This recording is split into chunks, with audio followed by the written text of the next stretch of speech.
So Debbie, I just want you to know that I've really enjoyed our studies to this point, but I'm afraid there's something I really don't agree with. Well, what is that, Taylor?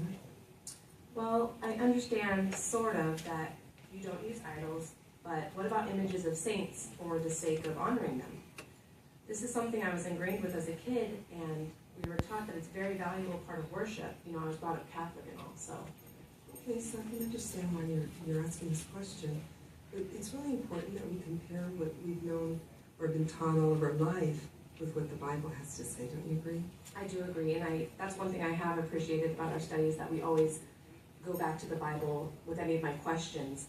But of course, it's up to me to accept that or not, so. Exactly, Taylor. So in the past, we've read scriptures about how Jehovah feels about idols, remember? So now let's reason on this in a different direction, okay? What about ones that we feel are worthy of veneration, like you brought up earlier, or special honor? Well, a person that comes to mind in that regard could be Moses. So Moses was an extremely faithful servant of Jehovah's, and he was even referred to Jehovah himself as his friend. Do you think Jehovah would want us to venerate him? I'm not quite sure. Okay, so let's look into a scripture in the Bible that will answer my question. Let's look in Deuteronomy chapter 34, and let's read 5 and 6. And it says, "After that, Moses, the servant of Jehovah, died here in the land of Moab, just as Jehovah had said.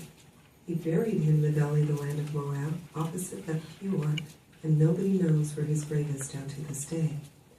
So, where did they bury Moses' body? Well, it doesn't say. It says that nobody knows where his grave is to this day, so. Excellent, that's right. So Moses was actually buried by Jehovah, as is referenced here, in an undisclosed location. Nobody's ever discovered his grave to this day. And do you know why that could have happened? Why Jehovah did that? No.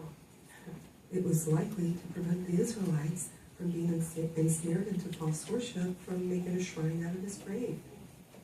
Now, let's read something else that we can add to this. Let's look in Jude 9. Why don't you read that for me, Taylor, when you get there? And it says, "But when Michael the archangel had a difference with the devil and was disputing about Moses' body, he did not dare to bring a judgment against him in abusive terms, but said, 'May Jehovah rebuke you.'" So now here, Michael, this is Jesus before and after his life on earth. He was disputing with Satan over what? Over Moses' body. Exactly. So evidently, the devil desired to use Moses' body too for false worship. So Taylor, if this was really important part of our worship, to venerate these ones as, like this, would Jehovah have gone through so much effort to hide his body? Probably not. No. Well, I find that very interesting, and I can see that that practice would have been dishonoring to God, but I have one quick question. Is there any harm in me just keeping the paintings I have of Jesus and Mary depicted as saints? I mean, I'm not going to worship them, I'm not going to build a shrine. It's just like a work of art, right? Okay, well, I can understand why you're saying that. But let's let the Bible answer that. Okay? Let's look one last scripture in 2 Corinthians chapter 6. And let's read 14, 15, and 17. And I'll read that for you. It says, "Do not become unevenly yoked with unbelievers. For what fellowship does righteousness have with lawlessness?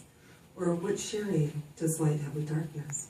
Further, what harmony is there between Christ and Belial," which is Satan, actually? "Or what does a believer share in common with an unbeliever?" Now 17, let's look at that. It says, "Therefore, get out from among them, excuse me, and separate yourselves, says Jehovah, and quit touching the unclean thing, and I will take you in." So, Taylor, is there any question, can we blend what is unclean with something unclean after reading this?